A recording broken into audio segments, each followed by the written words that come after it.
Welcome to the Fear and Greed Business News Afternoon Report for Tuesday, the 5th of November, 2024. I'm Sean Aylmer. Every afternoon, we've got the 5 stories that happened today that you need to know about. Story number 1, the Reserve Bank of Australia left interest rates on hold at 4.35% for the cash rate this afternoon, following a 2-day board meeting. The central bank stuck with its line that it won't rule anything in and it won't rule anything out. Governor Michelle Bullock said underlying inflation remains too high, even though headline inflation is now within the central bank's 2 to 3% target, reflecting energy rebates. Following the announcement, bond markets pushed out the forecast timing for an interest rate cut. They have currently priced in a 41% chance of a reduction in February, though many economists think it could be later. There was little reaction from bond markets, and the AUD pushed slightly higher to be trading just under 66 US cents. Story number 2, the S&P ASX 200 closed down nearly 0.5% today to 8,132 points. Utilities and financials were among the worst performers, in part reflecting that interest rate decision and commentary afterwards. Westpac and Macquarie both were off more than 1.5%. In fact, 17 of the top 20 stocks were lower by the close. The share price of Mineral Resources bounced after the 10% drop yesterday.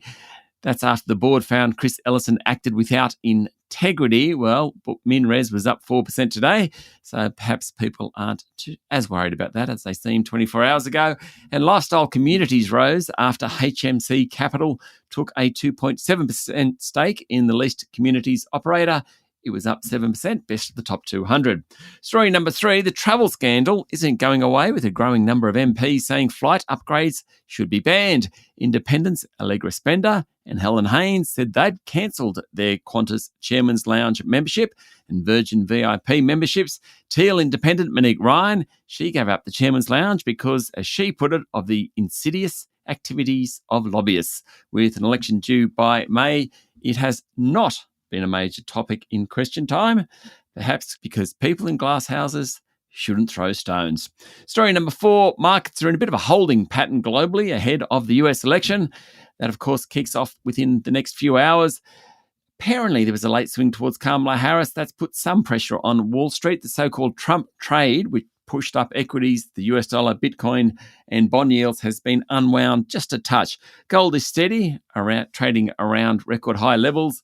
Oil's higher after OPEC Plus agreed to push back its December production increase, and Iran outlined possible responses to Israel's recent attacks. Brent is back above $75 a barrel. Worth a mention is Nvidia. Just for a few hours today, it was again the biggest company on Wall Street. It's now worth $3.38 trillion US dollars. It jumped after an announcement that it would replace Intel in the Dow Jones Industrial Average. That's the top 30 stocks on Wall Street. Intel out, Nvidia in. That pushed up its share price. Apple's at number 2, although I've got to say in after-hours trading, that was reversed again. But still, for a few hours, Nvidia was the biggest company on Wall Street. Story number 5, European and US intelligence officials believe Russia is behind a plan that would ultimately place incendiary devices on planes to North America through air cargo shipments, according to a report on Bloomberg. Authorities are taking the incidents seriously, and intelligence agencies are expecting Moscow to try and stage similar acts of sabotage in the future, an unnamed source is quoted as saying. Poland's National Prosecutor's Office said it's investigating the alleged involvement of a foreign intelligence service in sabotage activities on the territory of Poland and other European Union member states. The Wall Street Journal reported earlier this week on Moscow's alleged goal of ultimately targeting the US. As part of an inquiry, authorities have arrested 4 people linked to a sabotage group whose activities include sending parcels containing camouflaged explosives and dangerous materials via courier companies to countries in the EU and the UK. The parcels would ignite or detonate during land or air transport. That's it for the afternoon report for Tuesday, the 5th of November, 2024. Don't forget to hit follow on the podcast and find Fear and Greed on LinkedIn, Instagram, X, TikTok, and Facebook. Join Michael Thompson and I tomorrow morning for Fast 5 by Fear and Greed, the top 5 business stories you need to know in just 5 minutes. I'm Sean Aylmer. Enjoy your evening.